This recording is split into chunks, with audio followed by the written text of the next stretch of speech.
আসসালামু আলাইকুম এভরিওয়ান। গতকালকে কিন্তু আমরা আবারও চলে গিয়েছিলাম পায়রা সেতু ঘুরতে। তবে এবারের গন্তব্য কিন্তু ছিল পায়রা সেতুর নিচের অংশ। যাই হোক, রাস্তার ওপাশে দেখতে পাচ্ছেন বরিশাল লেবুখালী ক্যান্টনমেন্ট, আর এটা মূলত পায়রা সেতুর উপরের অংশ। বিকালে হোক বা সন্ধ্যায় এই জায়গাটা কিন্তু ঘুরতে আসার জন্য একদম একটা পারফেক্ট প্লেস। সন্ধ্যায় যখন বাতিগুলো জ্বলে ওঠে তখন জায়গাটা হয়ে ওঠে আরও আকর্ষণীয়। বাইকে রাইড করতে কিন্তু এখানে মোটামুটি বেশ ভালোই মজা লাগে।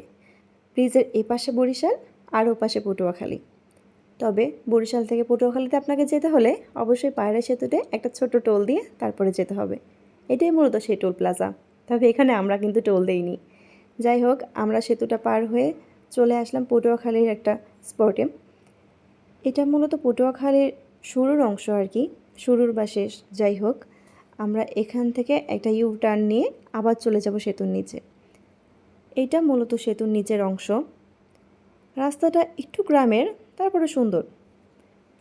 আমরা এই রাস্তায় ঘুরতে ঘুরতে চোখের সামনে পড়ে গেল বাগান বিলাস। তো এখানে কিছুক্ষণ স্টপ দিয়ে আমি বেশ কয়েকটা ছবি উঠিয়ে নিয়েছিলাম। অনেক সুন্দর কিন্তু লাগছে জায়গাটা।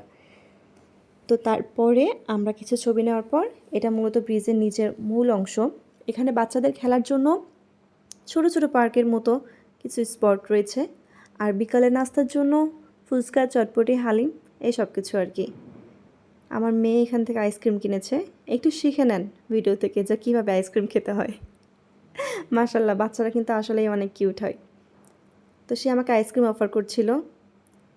মূলত অফার করছিল না, আমাকে একটু লোভ দেখাচ্ছিল আর কি। সে কিন্তু আমাকে দেয়নি, তবে শেষে দেখে একটু জোর করে খেয়েছিলাম। যাই হোক, এখান থেকে আমরা চলে গেলাম সন্ধ্যার টুকটাক নাস্তা করতে। আমরা নিয়েছিলাম একটা হালিম আর একটা চটপটি। টেস্ট মোটামুটি এভারেজ ছিল, তবে একটু ডিফারেন্ট বলতে এখানকার চটপটিতে ছিল গরুর বট, আর হালিমে ছিল গরুর মাথার কিছু অংশ আর কি। মোটামুটি মজা ছিল। তো আমরা ফেরার সময় ব্রিজে হয়ে আসার পথে আবার দেখলাম যে ব্রিজে কিছু কলেজের স্টুডেন্টরা আড্ডা দিচ্ছে। এখানে আমরা কিছুক্ষণ স্টপ দিয়ে তাদের সাথে জয়েন করেছিলাম। আমার মেয়ে মাশাল্লাহ অনেক মজা করছে এখানে আর কি। আসলে কলেজের এই ধরনের আড্ডাগুলো দেখলে পুরোনো দিনের কথা মনে পড়ে। অনেক ভালো একটা সময় কেটেছে গতকাল ঘুরতে যেয়ে। তো যাই হোক, ভিডিওটা কেমন লাগলো জানাবেন, আমার মেয়ের নাচ কেমন লাগলো জানাবেন। সবাই ভালো থাকবেন। খোদা হাফেজ।